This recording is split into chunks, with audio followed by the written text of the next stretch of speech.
Bonjour et bienvenue sur Confluence. Bonjour. Aujourd'hui, on va décortiquer ensemble plusieurs dossiers d'actualité assez chauds tirés des sources qui circulent. On commence avec les tensions entre les États-Unis et l'Iran. Oui, suite aux frappes américaines et puis cette menace iranienne de fermer le détroit d'Ormuz. Exactement. Et on regardera aussi les analyses sur la stratégie géopolitique attribuée à Donald Trump. Sans oublier un potentiel scandale de corruption qui toucherait l'USAID, les difficultés financières de l'AFP, l'agence France-Presse. Et puis on terminera avec le cas assez médiatisé du fondateur de Telegram, Pavel Durov. Notre but, c'est d'essayer de tirer l'essentiel de tout ça, de comprendre un peu les interprétations, les enjeux derrière. C'est parti. Alors, commençons par cette opération Midnight Hammer, les États-Unis qui visent des sites nucléaires iraniens, et la réponse iranienne immédiate. Oui, des missiles sur Israël et surtout cette annonce choc sur le détroit d'Ormuz.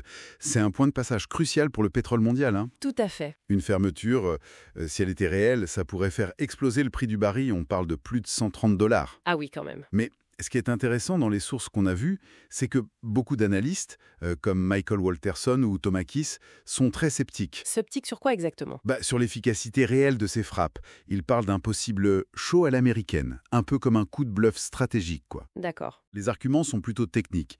Par exemple, le site de Fordo. Il serait enterré sous presque 100 mètres de roche. 100 mètres, ouais. Oui, conçu exprès pour résister à ces bombes anti-bunkers, les bunker busters. Et puis, apparemment, il n'y a pas vraiment de preuves claires des dégâts. Pas de cratère net, pas d'activité sismique particulière qui aurait été signalée. Et les missiles Tomahawk qu'ils ont utilisés, ils ne seraient pas forcément les plus adaptés pour des cibles aussi enfouies. Et pendant ce temps, Donald Trump, lui, il parle d'un succès militaire spectaculaire, mais juste après, il appelle à la paix. C'est assez curieux comme enchaînement. C'est ça qui est paradoxal. Du coup, l'analyse qui est proposée, c'est que l'objectif n'était peut-être pas que militaire, en fait. Ah, donc plutôt symbolique. Voilà, c'est l'idée. Une manœuvre pour peut-être satisfaire l'aile dure, les néoconservateurs. D'ailleurs, Bernard-Henri Lévy l'a remercié publiquement, c'est noté. D'accord. Et une fois ça fait, hop, avoir les mains libres pour calmer le jeu. Une sorte de mise en scène assez complexe. Une chorégraphie, ouais. Exactement. Et un bon indicateur, ce sera le prix du pétrole. S'il reste sous les 110 $ le baril, l'hypothèse d'une pseudo-fermeture d'Ormuz, juste pour la forme, elle tiendrait la route. Intéressant. On reste dans la géopolitique avec Trump qui relance cette idée de faire revenir la Russie dans le G7. Il dit que l'exclure était une très grosse erreur. Oui, et il va même plus loin. Il n'écarte pas d'inclure la Chine pour faire un G9. Alors, qu'est-ce que ça cache, selon les analyses? Qu'est-ce qu'on en dit? L'interprétation fournie, c'est celle d'un plan assez ambitieux. L'idée serait de créer un grand axe occidental de Vladivostok à Los Angeles. Carrément. Oui. Avec une Europe qui serait en quelque sorte subordonnée. La Russie, avec toutes ses ressources, deviendrait un partenaire clé. Et le but? Le but final, d'après cette lecture, ce serait de contenir la Chine ou de l'isoler en la forçant à se tourner vers le sud. C'est une vision stratégique qu'on entend assez rarement dans les médias classiques. D'accord. Bon, changeons complètement de sujet. Parlons institutions et médias. L'USAID d'abord, l'agence américaine d'aide au développement. Il y aurait un gros scandale de corruption. Oui, les documents évoquent un cadre qui aurait mis en place un système de pots de vin sur 10 ans. Ça toucherait quelque chose comme 550 millions de $ de contrats fédéraux. Énorme! Oui, des entreprises comme Aprio, Vistan sont citées. Et l'analyse souligne que ça fait un peu écho à des critiques qu'on entend parfois sur l'USAID. C'est-à-dire? Certains la décrivent comme une sorte de grosse machine à blanchir de l'argent pour l'administration démocrate, ses soutiens, avec même des liens possibles évoqués vers les réseaux Soros. Bon, évidemment, ça pose des questions sur l'utilisation de l'argent de l'aide internationale. Ces questions d'argent et de confiance, ça touche aussi les médias français. L'AFP, l'agence France-Presse, traverse une période difficile. Oui, le PDG, Fabrice Fries, annonce un plan d'économie assez drastique. Selon les sources, il met ça sur le compte de plusieurs choses. Lesquelles? Les décisions politiques aux États-Unis sous Trump, la fin de gros contrats, comme celui avec Meta, pour le fact-checking, la vérification d'infos. Ah oui, le fact-checking. Et aussi la pression de certains gouvernements qualifiés de populistes.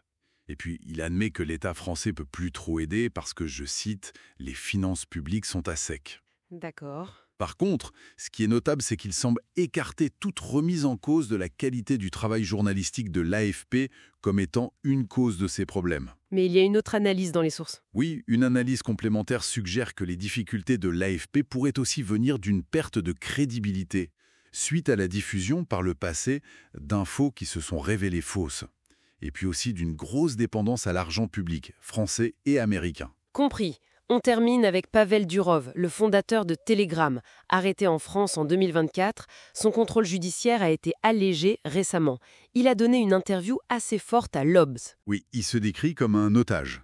Il trouve sa situation absurde, il nie avoir refusé de coopérer et il charge un peu la police française au passage. Et il y a cette déclaration choc. Ah oui, il affirme avoir refusé de céder aux pressions de la DGSI, le renseignement intérieur, qui lui aurait demandé de censurer des voix conservatrices en Roumanie.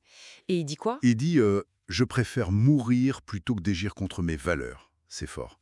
Et il critique aussi pas mal la réglementation européenne sur les contenus en ligne. Et puis, l'interview révèle des trucs personnels assez surprenants. Ah oui, son mode de vie qui dit très simple malgré sa fortune, qui viendrait du Bitcoin, et puis cette histoire de 106 enfants, dont 100 par don de sperme. 100, oui, c'est particulier. Sans oublier sa promesse de ne jamais vendre Telegram.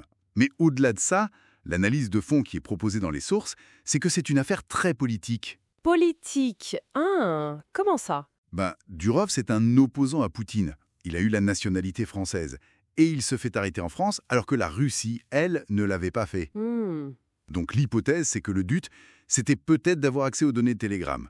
Plus d'1 milliard d'utilisateurs, c'est énorme comme enjeu dans la guerre numérique. D'accord. Et le fait que son contrôle judiciaire soit allégé, ça pourrait s'expliquer, toujours selon cette analyse, par une pression discrète des Émirats arabes unis, parce qu'il a aussi la nationalité émirati. Ah, d'accord, je vois. Finalement, tous ces sujets, que ce soit l'Iran, Trump, l'USAID, l'AFP ou Durov, ça nous ramène un peu à la même question soulevée dans les analyses qu'on a lues. Laquelle est la part de vraie stratégie, de communication bien calculée, ou même de pure mise en scène derrière tout ce qu'on voit, les annonces officielles, les crises médiatiques. Si même des frappes militaires peuvent être vues comme un show, quel est le vrai jeu qui se joue en coulisses en fait? C'est une excellente question pour finir. Merci d'avoir été à l'écoute de Confluence. Oui, merci. Si cette discussion rapide vous intéressait, eh bien n'hésitez pas à le montrer avec un j'aime ou un commentaire. Et puis abonnez-vous pour ne pas rater les prochaines. À très bientôt.